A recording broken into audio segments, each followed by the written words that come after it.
Bismillahirrahmanirrahim. Assalamualaikum warahmatullahi wabarakatuh. Saya atas nama Muhammad Benjo Hasan dari kelas PJKRA 19 dengan NIM 1931040052.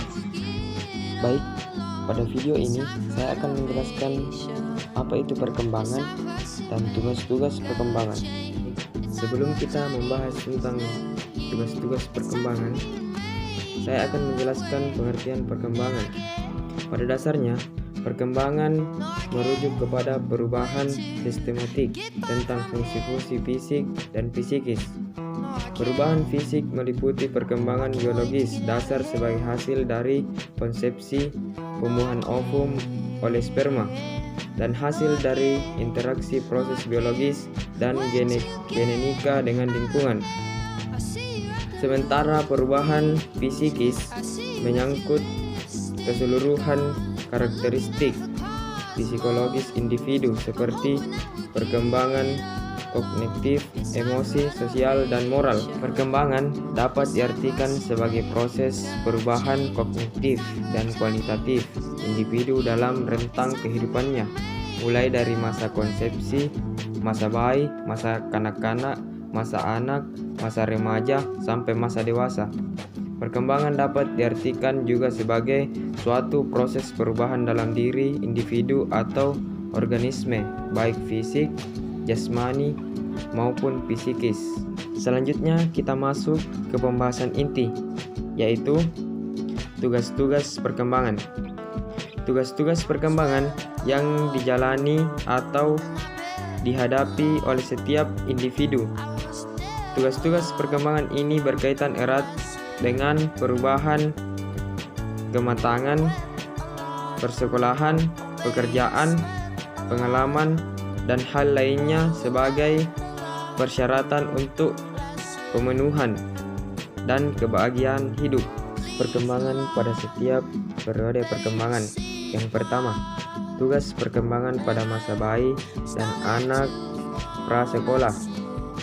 Di antaranya, belajar memakan makanan padat, belajar berjalan, belajar berbicara, belajar mengendalikan pembuangan kotoran tubuh, belajar mengenal perbedaan jenis kelamin, mencapai kestabilan fisik, belajar mengenal konsep-konsep sederhana tentang kenyataan diri dan sosial, belajar membedakan baik salah,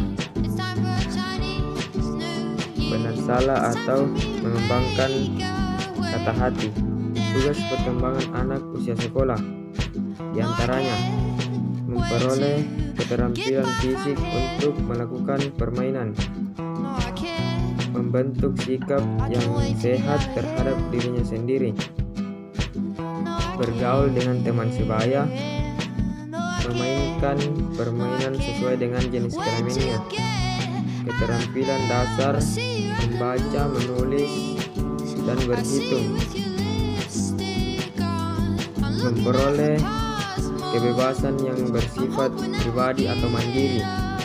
Tugas perkembangan usia remaja diantaranya kematangan dalam beriman dan bertakwa kepada Tuhan Yang Maha Esa, kematangan berperilaku etis, kematangan emosi, kematangan intelektual, kesadaran tanggung jawab sosial, kematangan perkembangan pribadi, kematangan hubungan dengan teman sebaya, kematangan perilaku ekonomis. Keempat, tugas perkembangan pada usia dewasa awal diantaranya memilih pasangan hidup, belajar hidup dalam pasangan nikah, memulai hidup berkeluarga, memelihara anak, mengelola rumah tangga, mulai bekerja, bertanggung jawab sebagai warga negara, dan menentukan kelompok sosial yang serasi. 5. Tugas perkembangan dewasa pertengahan diantaranya mencapai tanggung jawab sosial sebagai warga negara, membantu remaja belajar menjadi orang dewasa yang bertanggung jawab, mengembangkan mengembangkan kegiatan-kegiatan pengisi waktu senggang, menghubungkan diri sendiri dengan pasangan hidup sebagai suatu individu. Perkembangan dewasa akhir atau masa tua.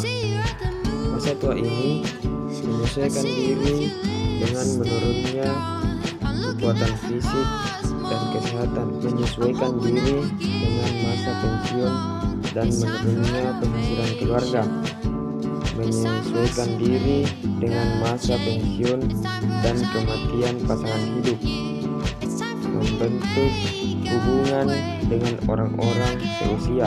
Setelah mendengar penjelasan tentang tugas-tugas perkembangan, pasti akan timbul pertanyaan, bagaimana sih upaya menstabilkan tugas-tugas perkembangan itu? Upaya menstabilkan tugas-tugas perkembangan.